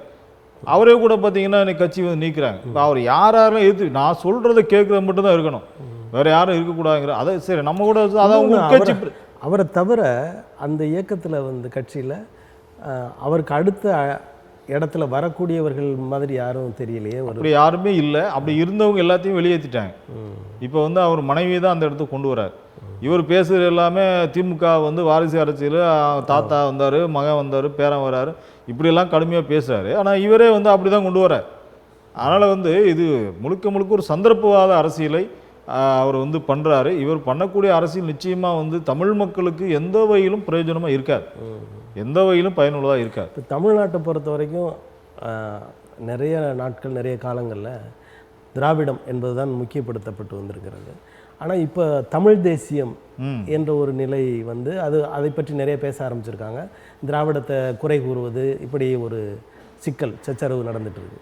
இதை எப்படி பார்க்குறீங்க நீங்கள்? இல்லை, இந்த ஒரு போக்குங்கிறது வந்து இன்றைக்கு மட்டும் இல்லை, இதற்கான வந்து ஒரு விதை போட்டவர் வந்து பெங்களூரை சேர்ந்த குணா என்று சொல்லக்கூடிய அவர் தான் வந்து தமிழ் தேசியம் அப்படிங்கிற அந்த கருத்தை வந்து திராவிட இயக்கங்களை உடைச்சி திராவிட இயக்கங்களை பின்னுக்கு தள்ளிவிட்டு, ஏன்னா திராவிட இயக்கங்கள் வந்து இங்கே வந்து எவ்வளோ பெரிய மாற்றங்கள்லாம் கொண்டு வந்திருக்காங்க, சமத்துவத்தை சகோதரத்துவத்தை வலியுறுத்துகிறாங்க. இதெல்லாம் வந்து அவங்களுக்கு வந்து ஒரு மிகப்பெரிய கேள்விக்குறியாக இருக்குது.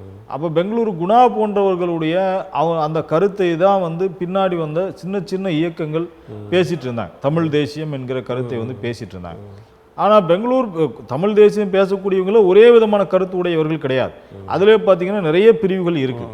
இப்போ வந்து சில பேர் என்ன தமிழ் தேசியம் தான், ஜாதி இந்த மாதிரி விஷயங்களை பற்றியெல்லாம் பேசாதீங்க, தமிழ் தேசியம் அமைப்போம், அதன் பிறகு ஜாதியெல்லாம் ஒதுக்கி வச்சுக்கிறோம், இப்படி தான் பேசுகிறாங்க. ஆனால் இப்போ நாங்களுமே தமிழ் தேசியத்தை ஆதரிக்கிறோம். ஆனால் எந்த அடிப்படையில் ஆதரிக்கிறோம்? ஜாதி ஒழிந்த தமிழ் தேசியத்தை. சாதியை வச்சுக்கிட்டு நீங்கள் எப்படி தமிழ் தேசியத்தை பேச முடியும்? அப்போ தமிழரால சாதியில இருக்குது அப்படின்ற மாதிரி அப்படிதான் இருக்கு. அப்போ வந்து நீங்க வந்து யாராவது ஒருத்தர் தமிழர்னா வந்து அடுத்து எங்கே போகுதுன்னா என்ன ஜாதிங்க தான் போகும். என்னையவே நிறைய பேர் கேட்பாங்க. சிறு வயதிலே நான் அனுபவப்பட்டிருக்கிறேன். எந்த ஊருன்னு கேட்பாங்க. நான் இந்த ஊர் அப்படின்னு சொல்ல. அப்போனா உங்கள் தெரு, நீங்கள் உங்கள் அப்பா பேர் என்ன, உங்கள் வீடு எங்கே இருக்குது, அதை நேராக ஜாதி கேட்காம அதை மறைமுகமாக வந்து அப்படியே கேட்பாங்க. அதை வந்து நம்ம கண்கூட நம்மளே அனுபவிச்சுக்கிறோம். அப்போ நான் வந்து பல இடங்கள்லாம் வெளிப்படையாக நான் நீ இது தானே கேட்க வரீங்க சொல்லி நானே வெளிப்படையாக சொல்லிடுவேன். அப்போ அது வந்து அவங்களுக்கு மூஞ்சில் அடித்த மாதிரி இருக்கும். அப்போ என்னென்னா நம்ம வந்து இன்றைக்கி இருக்கக்கூடிய ஒரு காலகட்டங்களில் திராவிடத்துக்கு எதிராக தமிழ் தேசியத்தை கொண்டு வராங்க. நீங்கள் உண்மையாகவே தமிழ் தேசியம் எதுக்கு எதிராக கொண்டு வர்றோம்? இந்து தேசியத்துக்கு எதிராக கொண்டு வரோம். அதுதான் உண்மையான விஷயம். ஏன்னா இந்து மத கட்டுப்பாடு அந்த அமைப்பு ஜாதி கட்டுப்பாடு. நீங்க சாதி ஒழிப்போடு சேர்ந்த தமிழ் தேசியம் சொல்லும்போது அது இந்து மதத்துக்கு எதிராக, இந்துத்துவத்துக்கு, இந்து மதம் கூட சொல்ல முடியாது, இந்துத்துவத்திற்கு எதிரான ஒரு செயல்பாட்டை, ஒரு கருத்தியலை நம்ம முன்வைக்கிறோம். அப்ப இந்து தேசியத்துக்கு எதிராக நீங்க தமிழ் தேசியத்தை முன்வைக்கணுமே தவிர நீங்க தமிழ் தேசியத்தை வந்து திராவிட தேசியத்துக்கு எதிராக நீங்க முன்வைக்க கூடாது. இப்ப திராவிடம் எதை பேசுது? இதே நால்வர்ண ஜாதி அமைப்பு எதிர்க்குது. இந்த நால்வர்ண அமைப்பு இருக்கக்கூடாது, இதை உடைச்சி எறியணும், ஒரு சமூக நீதியை, சமத்துவத்தை, சகோதரத்துவத்தை திராவிடம் வந்து பேசுகிறது. அப்போ திராவிடம் பேசக்கூடிய இந்த ஒரு கோட்பாடுங்கிறது வந்து முழுக்க முழுக்க இந்து தேசியத்துக்கு எதிரானது. நீங்கள் தமிழ் தேசியங்கிறது வந்துன்னா இந்த ஒரு அடிப்படையில் இருக்கக்கூடிய அந்த தமிழ் தேசியத்தை தான் நாம் பேசுகிறோம். ஆனால் அவர்கள் பேசுவது வந்து இந்து தேசியத்தை வலிமைப்படுத்தக்கூடிய, எப்படி இந்து மதத்தை சேர்ந்தவர்கள்லாம் ஆட்சியாளர்னு சொல்லக்கூடிய அதே கருத்தோட தமிழர்கள் தான் ஆட்சியாளனும். அப்போ தமிழர்கள் யாரா அப்படின்னு கேட்கும்போது உள்ளுக்குள்ளே போய் என்ன சொல்கிறாங்க? இவங்கெல்லாம் தமிழர்கள், இவங்கெல்லாம் தமிழர்கள், இவங்கெல்லாம் தமிழ், அப்போ யார்? நாங்கள் தான் தமிழர்கள் என்று ஒரு குறிப்பிட்ட ஒரு 2-3 சாதியை சேர்ந்தவர்கள் மட்டுமே. அப்போ எங்கே வருதுன்னா கடைசி அது ஜாதியிலே வந்து நிற்கிது. இப்போ திராவிட கழகங்கள் வந்த பிறகு, திராவிட முன்னேற்ற திராவிட போன மக்களவையில் வந்து நமது நாடாளுமன்ற உறுப்பினர்கள்லாம் எந்த சாதி ஒட்டும் இல்லாமல் அந்த உறுப்பினர் பொறுப்பை ஏற்றுக்கிட்டாங்க. ஆனால் இந்த முறை கன்னியாகுமரி வசந்த் அவர் வந்து அவருடைய தந்தையாருக்கு அப்பா, அதாவது தாத்தா பெயரை அவருடைய சாதி பெயரையும் சேர்த்து சொல்கிறார். இது எப்படி பார்க்குறீங்க? ஒரு திராவிட கழகங்களால் சாதி ஒழிக்கப்பட்டது என்று ஓரளவிற்கு அப்படி வந்த நிலை இப்போ ஒரு மாற்றத்தை காண்கிறதா? அப்படி இல்லை, இவர்களுக்கு என்னன்னா நம்முடைய முதலமைச்சர் முத்துவேல் கருணாநிதி ஸ்டாலின் அப்படின்னு சொல்லி அவர் சாதி அதில் போடல. சொல்றேன். அந்த மாதிரி பண்ணணும்னு இவங்க நினைக்கிறாங்க. சொல்லணும்னு நினைச்சு ஒரு தவறான இடத்துக்கு போய் நிக்கிறார். அவர் எந்த ஒரு இடத்துலையுமே கலைஞர் தன்னுடைய சாதி பத்தி பேசினதே கிடையாது. இப்போ முதலமைச்சரே சொல்றாருன்னா எங்கேயாவது சாதி பத்தி சொல்றாரா? சொல்லவே கிடையாது. அவர் முத்துவேல் கருணாநிதி ஸ்டாலின்ங்கிறது அவருடைய தன்னுடைய ஒரு பாரம்பரியத்தை சொன்னா கூட அங்க எந்த இடத்துல சாதிங்கிறதே வரல. ஆனா இவங்க என்ன நினைக்கிறாங்கன்னா அந்த சாதியை கொண்டு சேர்க்கணுங்கிறதுக்காகவே இப்படி ஒரு சில பேர் செய்யறாங்க. அது உண்மையாவே உங்களுக்கு இப்போ அவர் காங்கிரஸ் கட்சி, திமுக அந்த மாதிரியான அமைப்புகள் இந்த மாதிரி சில பேர் இருக்க தான் செய்கிறாங்க. நம்ம அது இல்லைன்னு சொல்லி நம்ம மறுக்க முடியாது. சென்ற முறை அதை ஒரு பெரிய பெருமையாக நம்ம பேசிக்கிட்டோம். அதாவது மற்ற மாநிலங்கள்லாம் ஏதாவது ஒரு சாதியை பற்றி பேரை சேர்த்துக்கிட்டாங்க. ஆனால் தமிழ்நாட்டில் எல்லா உறுப்பினரும் அப்படி பண்ணாங்க அப்படின்னு சொல்லி அதில் ஒரு கரும்புள்ளியாக இது கரும்புள்ளியா நிச்சயம் நீங்கள் எந்த ஒரு அடிப்படையில் தமிழ்நாட்டில் நம்ம நினச்சிட்டு இருக்கிறோம் அப்படியே திராவிட இயக்கங்கள் நமக்கு அப்படியே வருதுன்னு நம்ம நினைக்கிறோம். அது கிடையாது. இன்னைக்கு திராவிட இயக்கத்தில் இருக்கவங்க கூட சில பேர் இந்த மாதிரியான ஒரு சிந்தனைகளோடு இருக்க தான் செய்கிறாங்க என்பது நமக்கு தெரிய வருது. காங்கிரஸில் இருந்தாலும் கூட இன்னைக்கு பிஜேபியினுடைய அந்த ஜாதிங்கிற அந்த தூக்கி பிடிக்கக்கூடிய அந்த இந்து மத கோட்பாடை ஒரு சில பேர் ஏற்றுக்கிறாங்க. இப்போ தமிழ்நாட்டு மக்கள் வித்தியாசமானவங்க, தமிழ்நாடு ஜாதியை புறக்கணிக்கிறவங்க என்கிற கருத்தையெல்லாம் உடைச்செறிகிற மாதிரி இவங்களுடைய வேலைகள் இருக்கு. பிஜேபியே கூட பார்த்தீங்கன்னா அந்த இதைத்தான் அவங்க கொண்டு நிப்பாட்டணும்னு நினைக்கிறாங்க. நீ ஜாதி பேரை பின்னாடி போடு. நீங்கள் பிஜேபியினுடைய கூட்டணியெல்லாம் பாருங்கள், முழுக்க ஜாதி கூட்டணி தான். அது அரசியல் கூட்டணியே கிடையாது. இப்போ பாரதிய ஜனதாவோட அந்த தொலைதூர பார்வை என்பது சமயம் சார்ந்து ஒரு வேறுபாடுகளை உண்டாக்கி அவர்களெல்லாம் முடித்துவிட்டு அதுக்கப்புறம் சாதி சார்ந்து சில பேர்களை எல்லாம் ஓரங்கட்டணும்னு நினைக்கிறது மாதிரி இருக்கு. இல்லை, கண்டிப்பாக. இப்போ அவங்க சமயம் சார்ந்து விஷயம் வைக்கும் பொழுதே அங்கே ஜாதி தான் முதன்மையாக இருக்குது. நீங்கள் இந்து மதத்தை நீங்கள் முதன்மைப்படுத்தும் பொழுது இந்து மத கோட்பாடு என்ன சொல்லுகிறது? 4 வர்ண ஜாதி கோட்பாடு தான் இந்து மதமே, வேறு எதுவுமே கிடையாது. இந்துவா இருக்கணும்னா நீ ஒரு ஜாதியா இருக்கணும். ஜாதி இல்லைன்னு சொன்னீங்கன்னா எப்படி இந்துவா இருக்க முடியும்? நீங்க இந்து, நான் இந்த இந்துவா நான் இருக்கேன் சர்டிஃபிகேட்ல போடும்போது அப்ப நீ என்ன ஜாதி அப்படிங்கிறது வந்துடுது. அதனால சாதிய கோட்பாடை வைக்கிறது தான் அவங்களோட நோக்கமே. அதை இந்துன்னு பேர் வச்சுக்கிறாங்களே தவிர அதுக்கு உண்மையாக அது ஜாதி தான், ஜாதி கோட்பாடு தான். நீங்க சொல்ல மாதிரி இந்துங்கிற முதல்ல வச்சுட்டு அதுக்கப்புறம் ஜாதியை கொண்டு வருது அப்படிங்கிறது அது நீங்க அது கூட நம்ம அப்படி கூட பார்க்க வேண்டிய அவசியமே இல்லை. நேரடியாகவே ஜாதி கோட்பாடு தான் முன் வைக்கிறாங்க. அதுக்கு பேர் தான் இந்து கோட்பாடு, பேர் தான் வேறையே தவிர ஆனால் உள்ளுக்குள்ள இருக்கக்கூடிய சரக்கு இதுதான். அதனால முழுக்க ஜாதி கோட்பாடு தான் அது. ஆனால் இந்துக்களாக இருப்பவர்களுக்கும் அந்த உயர் சாதியினரை தவிர மற்றவர்களுக்கு ஆபத்து இருக்கத்தான் செய்கிறது. கண்டிப்பா, பிராமணர்களை தவிர மற்ற அனைத்து பிரிவுகளுக்குமே உங்க சமீபத்தில் நிறைய புள்ளி விவரங்கள் நீதியரசர்கள் நீதிபதிகளாக இருக்கிறவங்கலாம் கிட்டத்தட்ட 89% அவங்களா தான் இருக்கிறாங்க. அமைச்சரவை செயலக ஒரு உறுப்பினர்கள் ஒவ்வொரு பட்டியலாம் இப்போ நிறைய புள்ளி விவரங்கள்லாம் வருது. நீங்க பார்க்கும்போது பார்ப்பனர்களுடைய எண்ணிக்கை தான் நீங்கள் 90% அவங்க தான் நெருக்கிறாங்க. 3% 4% இருக்கிறவங்க எல்லாத்தையும் பெரியார் காலத்திலிருந்து தொடர்ந்து இதே அளவு இதே விழுக்காடு இருந்துட்டு இருக்கு. இல்லை, நீங்கள் இதே விழுக்காடுங்கிறது தமிழ்நாட்டில் இல்லை. நீங்கள் அதையும் பார்க்கணும். தமிழ்நாட்டில் அரசு துறை சார்ந்த செயலாளர்களாக இருக்கட்டும், பெரிய பெரிய பொறுப்புகள்லாம் யாருன்னா பார்ப்பனருடைய எண்ணிக்கை இங்கே குறைக்கப்பட்டாச்சு. ஆனால் எல்லா மாநிலங்களுக்கும் ஒரு பெரியார் வேணும்னு நினைக்கிறேன். எல்லார் மாநிலத்துக்கும் பெரியார் வேணும், அதுதான் விஷயம். நீங்கள் இப்போ நம்மளே இப்போ இவருடைய ஆம் ஆத்மி கட்சி கூட நம்ம விமர்சனமாக சில இடங்களில் நம்ம வைக்கிறோம். என்ன வைக்கிறோம்னா, நீங்கள் பகத்சிங்கையும் அம்பேத்கரையும் நீங்கள் முன் வைக்கிறீங்க, நீங்கள் உங்களுடைய அலுவலகங்கள்லாம் வைக்கிறீங்க. பெரியாரை வைக்க முடியுமா? பெரியாரை வச்சா தான் அங்கே உண்மையான ஒரு சமூக நீதிங்கிறது அர்த்தமுள்ள விஷயமா மாறும். கெஜ்ரிவால் கூட ஒரு முறை குஜராத்லேயே எங்கேயோ அந்த பணத்தில் லட்சுமி படம் போடணும். அப்போ என்னன்னா அவங்களுக்கு ஒரு அரசியல் ரீதியான மாற்றத்தை மட்டும்தான் அவங்க முன்வைக்கிறாங்க, சமூக மாற்றத்தை அவங்க விரும்பல. அரசியல் மாற்றம் பிஜேபி இருக்கிற இடத்துல நான் இருக்கணும், அவ்வளவுதான். ஆனா பிஜேபி என்ன செஞ்சதோ அதை நான் செய்வேன். அப்போ ஆம் ஆத்மி பார்ட்டி மாதிரியான அவங்க ஊழல் ஒழிப்பு லஞ்ச ஒழிப்பு என்பதை மையப்படுத்தி அவங்க முன்வைக்கிறாங்களே தவிர சமூக நீதி சார்ந்து அவங்க என்ன கோரிக்கை வைக்கிறீங்க? பகத்சிங் படத்தை வச்ச உடனே நீங்க மார்க்சிஸ்டுகளா கம்யூனிஸ்டுகளா மாறிட முடியுமா? அம்பேத்கர் படத்தை வச்ச உடனே சரியாயிருமா? நீங்கள் இந்த 2 பேரையும் மற்ற மாநிலங்கள் எங்கேயுமே இல்லாத விஷயங்கள். தமிழ்நாட்டில் சிறப்பான விஷயம் என்னன்னா, இந்த 2 மார்க்சியத்தையும் ஏற்றுக்குருவாங்க, அம்பேத்கரையும் ஏற்றுக்குருவாங்க, இதோடு சேர்ந்து பெரியாரியத்தையும் சேர்த்துக்குருவாங்க. இந்த 3 தலைவர்கள் இருக்கக்கூடிய பட்சத்தில் அங்கே சமூக மாற்றம் நடக்கும். இல்லைன்னா பெரியாரை நீங்கள் விட்டுட்டு மற்ற மார்க்சியத்தையும் அம்பேத்கரையும் தூக்கி பிடிச்சிங்கன்னா சமூக மாற்றம் நடக்காது, அரசியல் மாற்றம் நடக்கும். இந்த 3 தலைவர்களையும் ஏற்றுக்கொண்டிருக்கிறேன் என்று அவருடைய அலுவலகத்திலேயே தமிழ் குடிதாங்கி அவர் வச்சிருப்பார் அந்த படங்களை. ஆமாம். ஆனால் அவருடைய செயல்பாடுகளும் அந்த கொள்கை, அவர் சொல்கிற கொள்கையும் சரியாக இருக்குன்னு நினைக்கிறீங்களா? அவருடைய கொள்கை பேசக்கூடிய ஒன்றா இருக்கும், செயல்பாடு வேற மாதிரி இருக்கும். நீங்கள் வெளியே இப்போ நீங்கள் பாட்டாளி மக்கள் கட்சி கூட இந்த 3 பேரும் வச்சுக்கிறாங்க. ஆமாம், பாட்டாளி மக்கள் கட்சி வச்சுக்கிறாங்க. ஆனால் அவங்க செயல்பாடுகள் என்ன இருக்குது சொல்லுங்கள். நீங்கள் இன்னைக்கு ஜாதியை ஒரு ஜாதிக்கான ஒரு அடித்தளமாக நம்பிக்கை கொடுக்கக்கூடிய நபர்களாக யார் இருக்காங்க? இன்னைக்கு பாட்டாளி மக்கள் கட்சி தான் இன்னைக்கு நிற்கிறாங்க. அவர் அனைத்து தாழ்த்தப்பட்ட மக்களை தவிர அனைத்து சாதி மக்களையும் ஒன்றிணைத்து ஒரு கூட்டமைப்பை உருவாக்கி அவங்களுக்கு ஒரு குறிப்பாக வன்கொடுமை சட்டத்தை எடுக்கணும், ஆணவ படுகொலைகள் இது பண்ணணும், அதுக்கு தலைமை இருக்கிற மாதிரி பேச, அதுக்கு ஒரு தலைமை எடுக்கிறாங்கல்ல. அப்போ அவர்களுமே இந்த 3 தலைவர், நான் சொல்றது படங்களை வைக்கிறது மட்டும் இல்லை, செயல்பாட்டுக்கு வரும். உண்மையாகவே அந்த கருத்து இப்போ சில பேர் இந்த படங்களை வைக்காம கூட இருக்கலாம், ஆனால் செயல்பாட்டில் இருப்பாங்க. செயல்பாட்டில் உண்மையாகவே இந்த 3 பேரும் இணைக்கப்பட்ட ஒரு ஐடியாலஜியோடு இருப்பாங்க. இப்போ பெருந்தலைவர் காமராஜர் இருக்கிறாருன்னா இன்னைக்கு காமராஜர் இந்த 3 தலைவர் வைக்கல, ஆனால் அவருடைய செயல்பாடுகள்லாம் பார்த்தீங்கன்னா இந்த 3 தத்துவங்களை உள்ளடக்கி இருக்கும். நிறைய நம்ம பார்த்துருக்கோம். ஒரு கல்வியாக இருக்கட்டும், சமூக நீதியாக இருக்கட்டும், இந்த 3 தலைவர்கள் என்ன பேசுனாங்களோ அந்த கருத்தியலோடு இணைஞ்சி ஓரளவுக்கு ஒரு 60% வந்துடுவார்.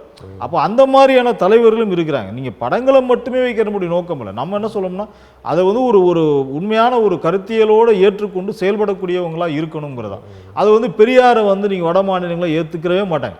இங்கே தமிழ்நாட்டில் 40 தொகுதியில் ஜெயிக்கிறாங்க, சமூக மாற்றம் நடக்குது. வெறுமனே அரசியல் மாற்றம் இல்லை, சமூக மாற்றம் நடக்குது. நீங்கள் எங்கேயாவது திருநங்கைகளுக்கு ஒரு நலவாரியம் அமைத்து அவங்கள ஒரு மரியாதை நபர்களாக எங்கேயா பார்க்க முடியுதா? ஆனால் தமிழ்நாட்டில் தான் நடக்குது. அப்போ இங்கே ஒரு சமூக நீதிக்கான ஒரு உண்மையான ஒரு அக்கறை உள்ள பல விஷயங்களை முன்னெடுக்கிறேன். அப்போ இந்த மாதிரியான பல விஷயங்கள் முன்னெடுக்கிறனால தமிழ்நாடு தனித்துவமாக நிற்கிது. மற்ற மாநிலங்கள்லேருந்து தனித்துவமாக நிற்கிறதுக்கு காரணமே இதுதான். ஆனால் இதை முற்றிலுமாக உடைக்கணும் என்பதுதான் இன்னைக்கு பிஜேபியினுடைய அஜெண்டா. பிஜேபியினுடைய இந்த கூட்டணியெல்லாம் பாருங்கள். இங்கே பாட்டாளி மக்கள் கட்சி, அதுக்கப்புறம் பார்த்தீங்கன்னா அங்கிட்டு தேவநாதன் யாதவ், அதுக்கப்புறம் ஜான் பாண்டியன். இப்போ இந்த கூட்டணி எல்லாமே பார்த்தீங்கன்னா அந்த கிட்டத்தட்ட தினகரன், ஓபிஎஸ் இவங்க கூட பார்த்தீங்கன்னா அந்த முக்குளத்தோர் சமுதாயத்தினுடைய பிரதிநிதிகளாக தான் பார்க்குறாங்க. ஒரு எல்லா சமூகம் ஏற்றுக்கொள்ள. அப்போ இந்த ஒரு ஜாதிய கூட்டணியாக தான் இருக்குது. இப்போ தினகரன் கூட ஆரம்பத்தில் வரும்போது நல்லா பேசினார். ஆனால் இன்னைக்கு பிஜேபியோட வலையில் விழும்போது பிஜேபி கூட்டணி அல்ல, அது ஜாதிய கூட்டணி. ஒவ்வொரு ஜாதிய முக்குளத்தோருடைய இருக்கணும், இவன் இந்த வன்னியருடைய இருக்கணும், இப்படி ஒரு ஜாதிய கூட்டணி தான் அவங்க முன்வைக்கிறாங்க. அப்போ அந்த கூட்டணியை வச்சுக்கிட்டு நீங்கள் எப்படி சமூக மாற்றத்தை நிகழ்த்த முடியும்? இப்போ அண்ணாமலை மாதிரியான ஆட்கள் இன்னைக்கு ஒரு மிகப்பெரிய ஒரு தமிழ்நாட்டுக்கு ஒரு அவர் பேசக்கூடிய பல விஷயங்கள் பார்த்தோம்னா தமிழ்நாட்டு மக்கள் இப்படி முட்டாளாக இருக்கிறாங்களா அப்படின்னு கேட்கக்கூடிய அளவுக்கு ஆயிடும்.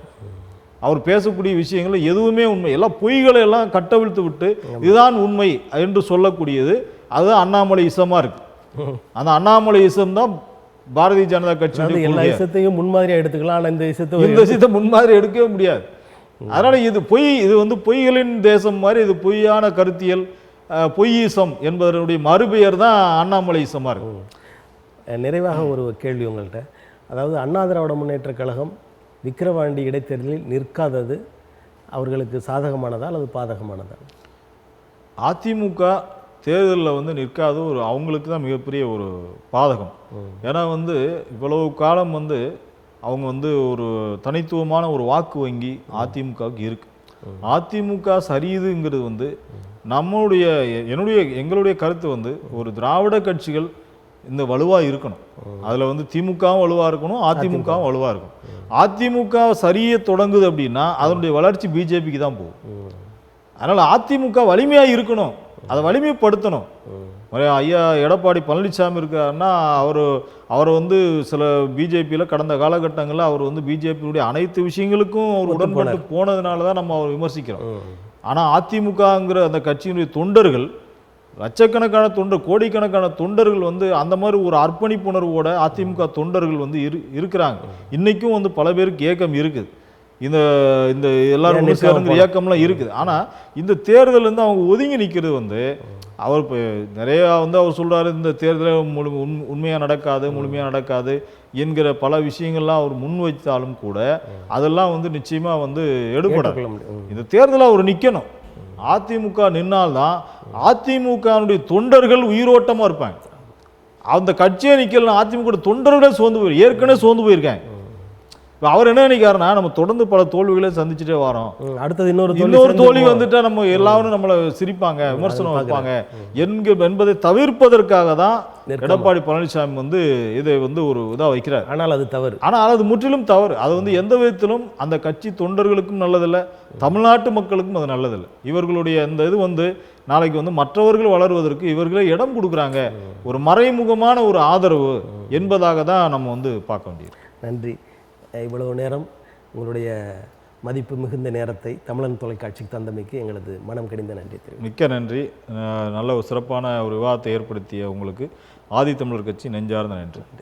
நேயர்களே, இன்னொரு நிகழ்வில் வேறொரு ஆளுமையுடன் சந்திப்போம். நன்றி, வணக்கம்.